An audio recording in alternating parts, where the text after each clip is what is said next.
మేడ్చల్ జిల్లా కుత్బుల్లాపూర్ బాచుపల్లి పిఎస్ పరిధిలో కిడ్నాప్ కలకలం. విదేశాల్లో మెడిసిన్ చదువు కోసం ఎస్ఎస్ కన్సల్టెన్సీని ఆశ్రయించి 4 లక్షల రూపాయలు ఇచ్చిన కిడ్నాపర్స్ వీసా మంజూరైన తర్వాత తమ డబ్బు తమకు చెల్లించాలని SS consultancy owner Shivashankar Reddy పై ఒత్తిడి.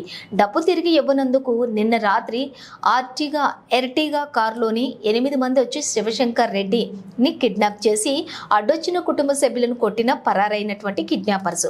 కుటుంబ సభ్యుల ఫిర్యాదు మేరకు కార్ నెంబర్ ఆధారంగా రాచకొండ, నల్గొండ సైబర్ కంట్రోలర్లను అలర్ట్ చేసినటువంటి పోలీసులు సూర్యాపేట వద్ద నిందితులను అదుపులోకి తీసుకున్నటువంటి పోలీసులు నిందితులను అరెస్ట్ చేసి రిమాండ్కు తరలించారు.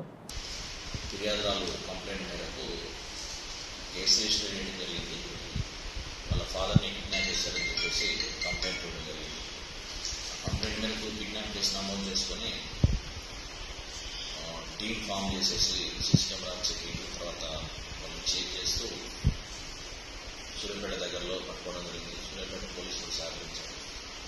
దీంట్లో ఏసీపీ సార్ ఇన్స్ట్రక్షన్స్ మేరకు టీమ్ ఫామ్ చేసి ఇమీడియట్గా 2 o'clockకి నైట్ పట్టుకోవడం జరిగింది. 22nd నైట్ కిడ్నాప్ అయ్యిండు 9 o'clock. అదే రోజు నైట్ 2 o'clock కారు ప్రొసీడ్ చేయడం.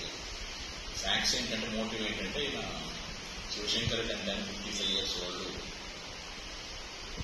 ఎస్ఎస్ కన్సల్టెన్సీని నడిపిస్తారు. మెడిసిన్ విదేశాల్లో చదువుకునే విద్యార్థులకు వీసా సౌకర్యం కల్పించడం అవన్నీ చేస్తున్నారు. దానిలో భాగంగా 4 lakhs ఎస్ఎస్ కన్సల్టెన్సీ వారు వరప్రసాద్ అనే విద్యార్థి నుంచి తీసుకున్నారు. వీసా కూడా క్లియర్ చేయించారు ఆర్మేనియా కంట్రీలో మెడిసిన్ చదవడానికి.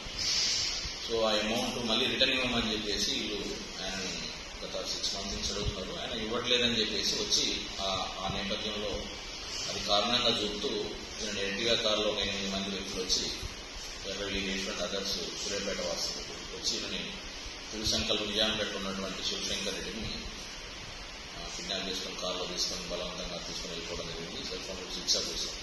సాంకేతిక టెక్నాలజీ ఆధారంగా అందరినీ అప్రహెండ్ చేయడం జరిగింది. అరెస్ట్ చేసి రిమాండ్ కూడా చేయడం జరిగింది.